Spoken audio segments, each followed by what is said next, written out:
hello, namaskara friends. Welcome back to Ekalavya YouTube channel. Today let's discuss about Karnataka geography important GK quiz. First question. ಕರ್ನಾಟಕದ ಅತ್ಯಂತ ಉದ್ದವಾದ ಹಾಗೂ ಕನ್ನಡ ನಾಡಿನ ಗಂಗಾ ನದಿ ಎಂದು ಹೆಸರಾದ ನದಿ ಯಾವುದು? ಎ. ಕೃಷ್ಣ, ಬಿ. ತುಂಗಾ ನದಿ, ಸಿ. ಕಾವೇರಿ, ಡಿ. ನೇತ್ರಾವತಿ. ಸರಿಯಾದ ಉತ್ತರ ಸಿ. ಕಾವೇರಿ. ಮುಂದಿನ ಪ್ರಶ್ನೆ ಕ್ವೆಶ್ಚನ್ 2. ಕಾವೇರಿ ನದಿಯ ಉಗಮ ಸ್ಥಾನ ಯಾವುದು? A. Talakadu, B. Talakaveri, C. Bhagamandala, D. ಮೇಲಿನ ಯಾವುದೂ ಅಲ್ಲ. ಸರಿಯಾದ ಉತ್ತರ ಬಿ. ತಲಕಾವೇರಿ. ಈ ಕಾವೇರಿ ನದಿ ಕೊಡಗು ಜಿಲ್ಲೆಯ ಬ್ರಹ್ಮಗಿರಿ ಬೆಟ್ಟದ ತಲಕಾವೇರಿ ಎಂಬ ಸ್ಥಳದಲ್ಲಿ ಹುಟ್ಟುತ್ತದೆ. ಇದು ಕೊಡಗು, ಹಾಸನ, ಮೈಸೂರು, ಮಂಡ್ಯ, ರಾಮನಗರ ಜಿಲ್ಲೆಗಳಲ್ಲಿ ಹರಿಯುತ್ತದೆ ಮತ್ತು ತಮಿಳುನಾಡಿನ ಮೂಲಕ ಪೂರ್ವಾಭಿಮುಖವಾಗಿ ಹರಿದು ಬಂಗಾಳ ಕೊಲ್ಲಿಯನ್ನು ಸೇರುತ್ತದೆ. ಈ ನದಿಯ ಒಟ್ಟು ಉದ್ದ 760 ಕಿಲೋಮೀಟರ್ಗಳು. ಇದರಲ್ಲಿ 400 ಕಿಲೋಮೀಟರ್ನಷ್ಟು ನಮ್ಮ ಕರ್ನಾಟಕದಲ್ಲಿ ಹರಿಯುತ್ತದೆ. ಮತ್ತು ನಮ್ಮ ಕಾವೇರಿ ನದಿಗೆ 30ಕ್ಕಿಂತ ಹೆಚ್ಚು ಉಪನದಿಗಳಿದ್ದಾವೆ. ಅವುಗಳಲ್ಲಿ ಕೆಲವೆಂದರೆ ಹಾರಂಗಿ, ಕಬಿನಿ, ಹೇಮಾವತಿ, ಲಕ್ಷ್ಮಣ ತೀರ್ಥ, ಲೋಕಪಾವನಿ, ಸುವರ್ಣಾವತಿ, ಅರ್ಕಾವತಿ ಮತ್ತು ಶಿಂಷಾ. ಕಾವೇರಿ ನದಿಯ ಪ್ರಮುಖ ಜಲಪಾತಗಳೆಂದರೆ ಚುಂಚನಕಟ್ಟೆ, ಗಗನಚುಕ್ಕಿ, ಭರಚುಕ್ಕಿ ಮತ್ತು ಹೊಗೇನಕಲ್ ಜಲಪಾತ. ಹೊಗೇನಕಲ್ ಜಲಪಾತ ಇರೋದು ತಮಿಳುನಾಡಿನಲ್ಲಿ. Third question. ಕರ್ನಾಟಕದಲ್ಲಿ ಅತಿ ಹೆಚ್ಚು ಮಳೆ ಬೀಳುವ ಊರು ಯಾವುದು? A. Agumbe, B. Sirsi, C. Karwar, D. Bengaluru. ಸರಿಯಾದ ಉತ್ತರ ಎ. ಆಗುಂಬೆ. ಶಿವಮೊಗ್ಗದಲ್ಲಿರುವ ಆಗುಂಬೆ ಮತ್ತು ಶಿವಮೊಗ್ಗದಲ್ಲಿರುವ ಹುಲಿಕಲ್ ಮತ್ತು ಬೆಳಗಾವಿಯ ಅಮಗಾಂ ಮತ್ತು ಮಡಿಕೇರಿಯ ತಲಕಾವೇರಿ ಈ 4 ಸ್ಥಳಗಳು ದಕ್ಷಿಣ ಭಾರತದಲ್ಲೇ ಅತಿ ಹೆಚ್ಚು ಮಳೆ ಹೊಂದುವ ಪ್ರದೇಶಗಳಾಗಿವೆ. ಶಿವಮೊಗ್ಗ ಜಿಲ್ಲೆಯ ಆಗುಂಬೆ ಮತ್ತು ಶಿವಮೊಗ್ಗ ಜಿಲ್ಲೆಯ ಹುಲಿಕಲ್ಲನ್ನು ದಕ್ಷಿಣ ಭಾರತದ ಚಿರಾಪುಂಜಿ ಎಂದು ಕರೆಯುತ್ತಾರೆ. ಭಾರತದಲ್ಲಿ ಅತಿ ಹೆಚ್ಚು ಮಳೆ ಬೀಳುವ ಪ್ರದೇಶ ಮೇಘಾಲಯದ ಚಿರಪುಂಜಿಯಾಗಿದೆ. ಆದ್ದರಿಂದ ಅತಿ ಹೆಚ್ಚು ಮಳೆ ಬೀಳುವ ಪ್ರದೇಶಗಳನ್ನು ಭಾರತದಲ್ಲಿ ಚಿರಾಪುಂಜಿ ಎಂದು ಕರೆಯುತ್ತಾರೆ. ಆದ್ದರಿಂದ ಆಗುಂಬೆ ಮತ್ತು ಹುಲಿಕಲ್ಲನ್ನು ದಕ್ಷಿಣ ಭಾರತದ ಚಿರಾಪುಂಜಿ ಎಂದು ಕರೆಯುವುದು ವಾಡಿಕೆಯಾಗಿದೆ. ಹಾಗೆ ಕರ್ನಾಟಕದಲ್ಲಿ ಕಡಿಮೆ ಮಳೆ ಬೀಳುವ ಪ್ರದೇಶ ಚಿತ್ರದುರ್ಗ ಜಿಲ್ಲೆಯ ನಾಯಕನಹಟ್ಟಿಯಾಗಿದೆ. ಮುಂದಿನ ಪ್ರಶ್ನೆ. ಕರ್ನಾಟಕದಲ್ಲಿರುವ ಒಟ್ಟು ಜಿಲ್ಲೆಗಳು ಎಷ್ಟು? ಎ. 22, ಬಿ. 29, ಸಿ. 31, ಡಿ. 28. ಸರಿಯಾದ ಉತ್ತರ ಸಿ. 31.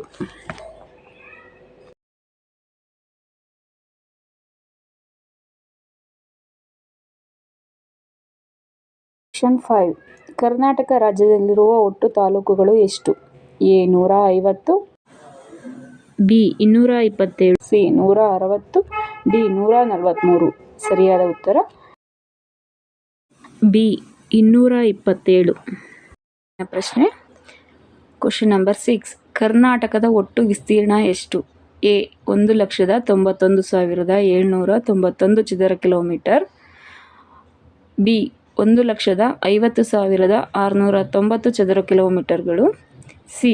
1,30,541 ಚದರ ಕಿಲೋಮೀಟರ್ಗಳು, ಡಿ. 1,40,920 ಚದರ ಕಿಲೋಮೀಟರ್ಗಳು. ಸರಿಯಾದ ಉತ್ತರ ಆಪ್ಷನ್ ಎ. 1,91,791 ಚದರ ಕಿಲೋಮೀಟರ್ಗಳು. ಹಾಗೆ ನಮ್ಮ ಭಾರತದ ಒಟ್ಟು ವಿಸ್ತೀರ್ಣ 32,87,263 ಚದರ ಕಿಲೋಮೀಟರ್ಗಳು. ಹಾಗೆ ವಿಸ್ತೀರ್ಣದಲ್ಲಿ ಹೇಳಬೇಕಾದ್ರೆ ಭಾರತದ 8ನೇ ದೊಡ್ಡ ರಾಜ್ಯ ಕರ್ನಾಟಕ. ಜನಸಂಖ್ಯೆ ಪ್ರಕಾರ ಹೇಳಬೇಕು ಅಂದರೆ ಕರ್ನಾಟಕ 9ನೇ ಸ್ಥಾನವನ್ನು ಪಡೆದುಕೊಂಡಿದೆ. ಮತ್ತು ಭಾರತದ ಒಟ್ಟು ಭೌಗೋಳಿಕ ವಿಸ್ತೀರ್ಣದಲ್ಲಿ ಕರ್ನಾಟಕದ ಪಾಲು 5.83%. ಮತ್ತು ಕರ್ನಾಟಕದ ಉತ್ತರದ ತುತ್ತ ತುದಿ ಬೀದರ್ ಜಿಲ್ಲೆಯಿಂದ ದಕ್ಷಿಣದ ತುತ್ತ ತುದಿ ಚಾಮರಾಜನಗರದ ಗುಂಡ್ಲುಪೇಟೆಯವರೆಗೂ 750 ಕಿಲೋಮೀಟರ್ ಉದ್ದವಾಗಿದೆ. ಮತ್ತು ಪಶ್ಚಿಮದಿಂದ ಪೂರ್ವಕ್ಕೆ 400 ಕಿಲೋಮೀಟರ್. ಉತ್ತರ ಕನ್ನಡ ಜಿಲ್ಲೆಯ ಕಾರವಾರದಿಂದ ಕೋಲಾರದ ಮುಳುಬಾಗಿಲುವರೆಗೂ ಹಬ್ಬಿದೆ. ಉತ್ತರದಿಂದ ದಕ್ಷಿಣಕ್ಕೆ 750 ಕಿಲೋಮೀಟರ್, ಪೂರ್ವದಿಂದ ಪಶ್ಚಿಮಕ್ಕೆ 400 ಕಿಲೋಮೀಟರ್ ಹಬ್ಬಿದೆ. ನಮ್ಮ ಕರ್ನಾಟಕದಲ್ಲಿ ಒಟ್ಟು 31 ಜಿಲ್ಲೆಗಳಿವೆ. 31 ಜಿಲ್ಲೆಗಳಲ್ಲಿ 227 ತಾಲೂಕುಗಳು, 745 ಹೋಬಳಿಗಳು ಇದ್ದಾವೆ. ಬೆಳಗಾವಿ ಜಿಲ್ಲೆ ವಿಸ್ತೀರ್ಣದಲ್ಲಿ ಅತಿ ದೊಡ್ಡದಾದಂಥ ಜಿಲ್ಲೆ. ಹಾಗೆ ಚಿಕ್ಕ ಜಿಲ್ಲೆ ಅಂದರೆ ನಮ್ಮ ಬೆಂಗಳೂರು ನಗರವಾಗಿದೆ. ಕರ್ನಾಟಕವನ್ನು 4 ವಿಭಾಗಗಳಾಗಿ ಆಡಳಿತಾತ್ಮಕ ದೃಷ್ಟಿಯಿಂದ ವಿಭಾಗ ಮಾಡಿದ್ದಾರೆ.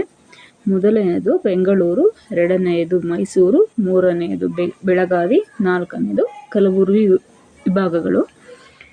ಇದಿಷ್ಟು ಕರ್ನಾಟಕದ ಸಂಕ್ಷಿಪ್ತ ಮಾಹಿತಿಯಾಗಿದೆ. ಮುಂದಿನ ಪ್ರಶ್ನೆ. ಕ್ವೆಶ್ಚನ್ 7. ಮಂಗಳೂರು ಮತ್ತು ಚಿಕ್ಕಮಗಳೂರು ನಡುವೆ ಸಂಪರ್ಕ ಕಲ್ಪಿಸುವ ಘಾಟ್ ಯಾವುದು? A. Charmadi ghat, B. Shiradi ghat, C. Agumbe ghat, D. Hulikal ghat. ಸರಿಯಾದ ಉತ್ತರ ಎ. ಚಾರ್ಮಾಡಿ ಘಾಟ್.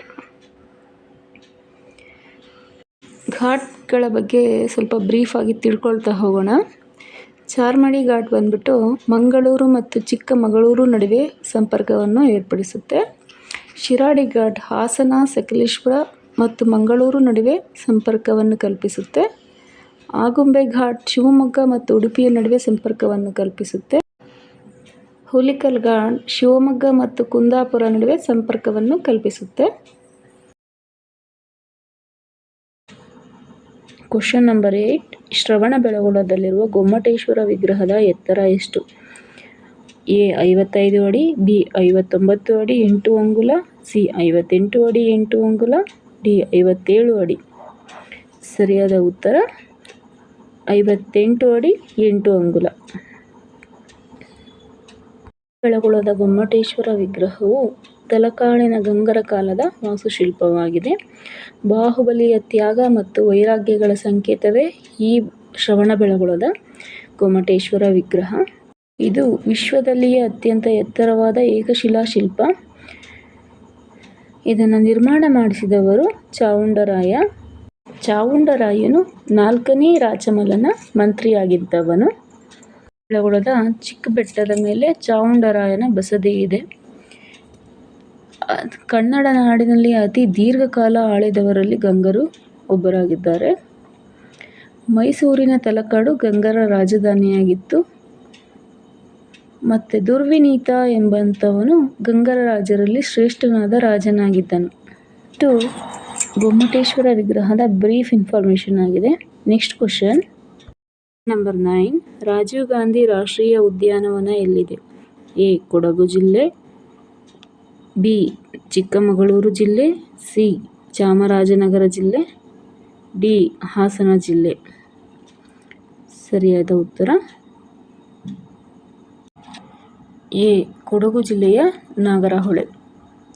ಮತ್ತು ಭಾರತದ ಮೊಟ್ಟ ಮೊದಲ ರಾಷ್ಟ್ರೀಯ ಉದ್ಯಾನವನ ಎಂದರೆ ಉತ್ತರಾಂಚಲದ ಜಿಮ್ ಕಾರ್ಬೆಟ್. ಇದು ಟೈಗರ್ ರಿಸರ್ವ್ ನ್ಯಾಷನಲ್ ಪಾರ್ಕ್ ಆಗಿದೆ. ಮತ್ತು ಕಾಜಿರಂಗ ನ್ಯಾಷನಲ್ ಪಾರ್ಕ್ ಇದು ಅಸ್ಸಾಂನಲ್ಲಿದೆ. ಇದು ಒಂಟಿ ಕೊಂಬಿನ ಘೇಂಡಾಮೃಗಕ್ಕೆ ಮೀಸಲಾಗಿರ್ತಕ್ಕಂಥ ನ್ಯಾಷನಲ್ ಪಾರ್ಕ್ ಆಗಿದೆ. ಇದು ಯುನೆಸ್ಕೋ ವಿಶ್ವ ಪಾರಂಪರಿಕ ಪಟ್ಟಿಗೆ ಸೇರಿರ್ತಕ್ಕಂಥ ನ್ಯಾಷನಲ್ ಪಾರ್ಕ್ ಆಗಿದೆ. ಸುಂದರ್ಬನ್ ನ್ಯಾಷನಲ್ ಪಾರ್ಕ್ ಇದು ವೆಸ್ಟ್ ಬೆಂಗಾಲ್ನಲ್ಲಿದೆ. ಇದು ವೆಸ್ಟ್ ಬೆಂಗಾಲ್ ಟೈಗರ್ಗೋಸ್ಕರ ರಿಸರ್ವ್ ಆಗಿರೋ forest. Hazaribagh national park, Kanha national park, ತಾಂಡೋವಾ ನ್ಯಾಷನಲ್ ಪಾರ್ಕ್ ಇವುಗಳು ಕೂಡ ಟೈಗರ್ ರಿಸರ್ವ್ ನ್ಯಾಷನಲ್ ಪಾರ್ಕ್ಸ್ ಆಗಿದ್ದಾವೆ. ಗಿರ್ ನ್ಯಾಷನಲ್ ಪಾರ್ಕ್ ಬಂದು ಏಷ್ಯಾಟಿಕ್ ಲಯನ್ಸ್ಗೆ ರಿಸರ್ವ್ ಆಗಿರ್ತಕ್ಕಂಥ ನ್ಯಾಷನಲ್ ಪಾರ್ಕ್ ಆಗಿದೆ. ಇನ್ನು ನೆಕ್ಸ್ಟ್ ಬಂದುಬಿಟ್ಟು ಕರ್ನಾಟಕದಲ್ಲಿರ್ತಕ್ಕಂಥ 5 ನ್ಯಾಷನಲ್ ಪಾರ್ಕ್ ಯಾವುದ್ಯಾವುದು ಅಂದರೆ ಬಂಡೀಪುರ ನ್ಯಾಷನಲ್ ಪಾರ್ಕ್ ಚಾಮರಾಜನಗರ ಜಿಲ್ಲೆಯಲ್ಲಿರೋದು. ಮತ್ತು ಬನ್ನೇರುಘಟ್ಟ ನ್ಯಾಷನಲ್ ಪಾರ್ಕ್ ಬೆಂಗಳೂರು ಮತ್ತು ರಾಮನಗರ ಜಿಲ್ಲೆಯಲ್ಲಿದೆ. ನಾಗರಹೊಳೆ ರಾಷ್ಟ್ರೀಯ ಉದ್ಯಾನವನ ಕೊಡಗು ಮತ್ತು ಮೈಸೂರು ಜಿಲ್ಲೆಗಳಲ್ಲಿ ವ್ಯಾಪಿಸಿದೆ. ಅಂಶಿ ರಾಷ್ಟ್ರೀಯ ಉದ್ಯಾನವನ ಉತ್ತರ ಕನ್ನಡ ಜಿಲ್ಲೆಯಲ್ಲಿದೆ. ಕುದುರೆಮುಖ ರಾಷ್ಟ್ರೀಯ ಉದ್ಯಾನವನ ಚಿಕ್ಕಮಗಳೂರು ಜಿಲ್ಲೆಯಲ್ಲಿದೆ.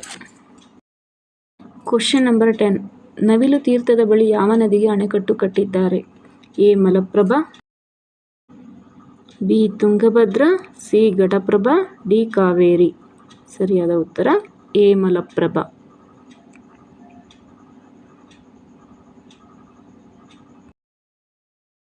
Question number 11. ಕಾಳಿ ನದಿ ಯಾವ ಜಿಲ್ಲೆಯಲ್ಲಿ ಹುಟ್ಟುತ್ತದೆ? A Dakshina Kannada, B Dharwad, C Shivamogga, D Uttara Kannada. ಸರಿಯಾದ ಉತ್ತರ ಡಿ ಉತ್ತರ ಕನ್ನಡ ಜಿಲ್ಲೆಯಲ್ಲಿ.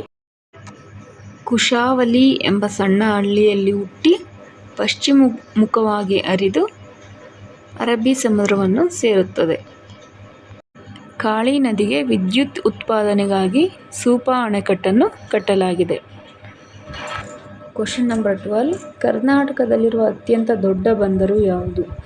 ನವಮಂಗಳೂರು ಬಂದರು, ಬಿ ಮಲ್ಪೆ ಬಂದರು, ಸಿ ಕಾರವಾರ ಬಂದರು, ಡಿ ಉಡುಪಿ ಬಂದರು.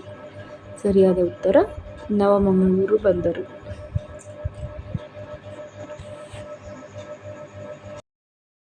Question number 13. ಹಂಪೆ ಯಾವ ಜಿಲ್ಲೆಯಲ್ಲಿದೆ? A Kalaburagi, B Vijayanagara, C Dharwad, D Davanagere. ಸರಿಯಾದ ಉತ್ತರ ಬಿ ವಿಜಯನಗರ.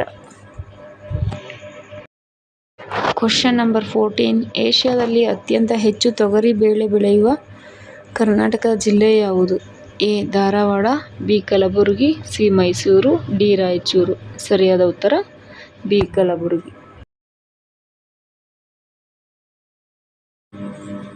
Question number 15. ಕರ್ನಾಟಕದ ಅತಿ ದೊಡ್ಡ ಆಲದ ಮರ ಎಲ್ಲಿದೆ? ಎ ಬೆಂಗಳೂರು ಸಮೀಪ, ಬಿ ಮೈಸೂರು ಬಳಿ, ಸಿ ಕೋಲಾರ ಬಳಿ, ಡಿ ತುಮಕೂರು ಬಳಿ. ಸರಿಯಾದ ಉತ್ತರ ಬೆಂಗಳೂರು ಸಮೀಪ ರಾಮೋಹಳ್ಳಿ.